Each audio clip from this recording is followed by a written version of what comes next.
वालेकुम व्यूअर्स, अपार इलेक्ट्रॉनिक्स में आज एक दफ़ा फिर से आप सबको वेलकम करते हैं।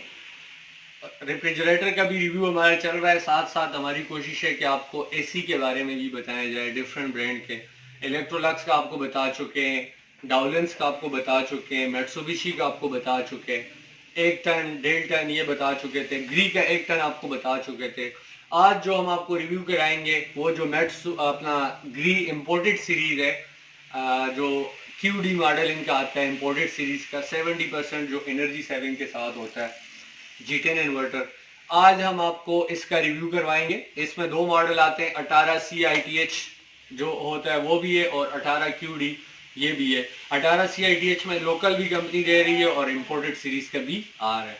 तो आज हम आपको रिव्यू ये करवाएंगे कि डिफरेंस क्या है, प्लस जो आप कीमत के अंदर डिफरेंस क्या आ रहा है, एफिशिएंसी इंपोर्टेड सीरीज की लोकल सीरीज से ज़्यादा क्यों होती है, ये दोनों चीज़ों के ऊपर आपको जो है कंप्लीट एक ब्रीफ रिव्यू देंगे ताकि आपको चीज़ खरीदने में आसानी हो।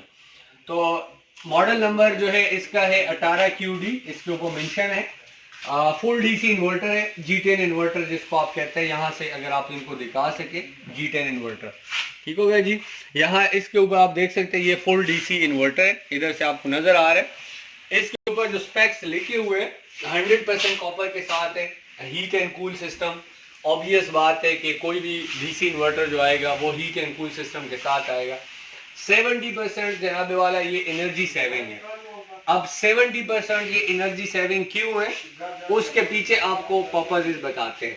तो जैसे ऑलरेडी हम आपको बता चुके थे कि जी 4 चीजें इसके अंदर टोटल होती है जो बिजली से चलती है। कंप्रेसर है, हीटर है, इनर फैन है और आउटर फैन है।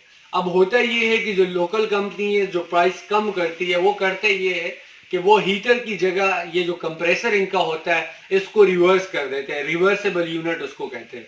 तो वो बेसिकली आइटम 3 लगाते हैं, एक कंप्रेसर लगाते हैं, आउटर फैन लगाते हैं, इनर फैन लगाते हैं। कंप्रेसर इनका काम हीटिंग का भी करता है, कूलिंग का भी करता है। जैसे एक ट्विन पर्पज इसके लिए वो यूज होता है।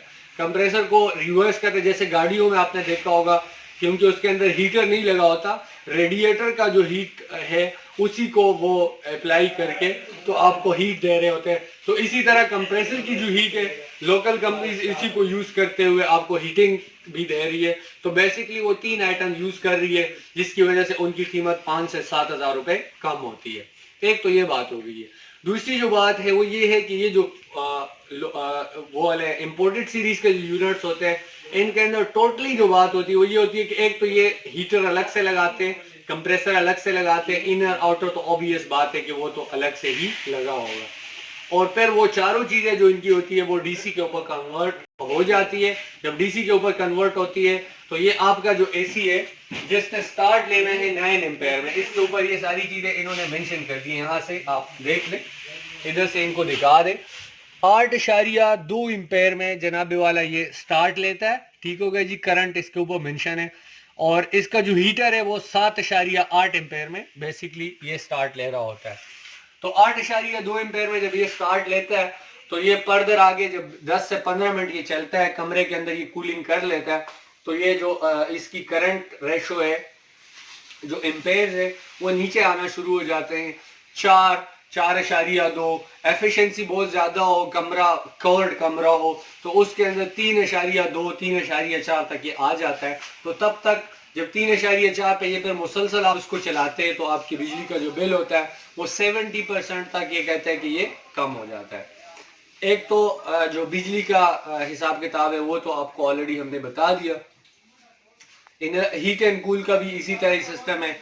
7.8 में इसका हीटर स्टार्ट लेता है और फर्दर ये भी उसी तरह DC पे कन्वर्ट हो जाता है और बेहतरीन जो है ये चल जाता है।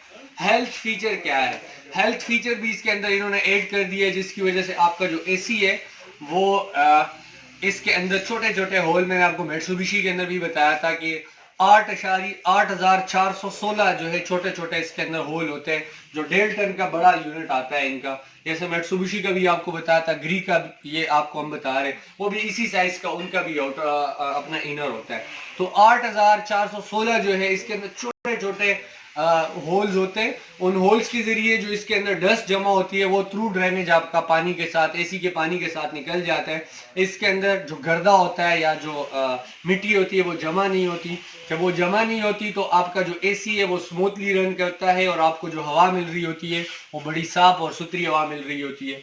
इसके साथ साथ हेल्थ फीचर में एक और जो बड़ी जबरदस्त चीज उन्होंने ऐड कर दी है वो है इसका जो गैस है, जो रेफ्रिजरेंट है जिसने कूलिंग करनी है। तो ये गैस ऑब्वियस बात है, हमने आपको 410 के बारे में काफी एसीयू में, वो तो लोकल कंपनीज भी ऐड कर रही है, हायर हो गया, ग्री लोकल हो गया।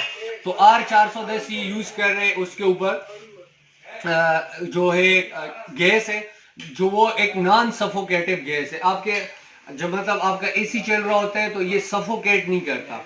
आपका जो एसी होता है जब आप उसको चला रहे होते हैं तो आपका मतलब कमरे के अंदर आपको हवस फील नहीं होती। अमूमन आपने देखा होगा जो नॉर्मल एसी होते वो सफोकेट करते और सफोकेट करने की वजह से आपको फील हो रहा होता है कि जी वाकई कमरे के अंदर जो है एक एसी चल रहा है। तो ये चीजें इसके अंदर आपको नजर आ रही होती है। तो इसके जो ग्री है या मित्सुबिशी का इन्वर्टर है इंपोर्टेड सीरीज का, वो ये है कि इनके अंदर गैस जो है वो नॉन सफोकेटिव होता है, आपको हबस भी रूम के अंदर फील नहीं होती।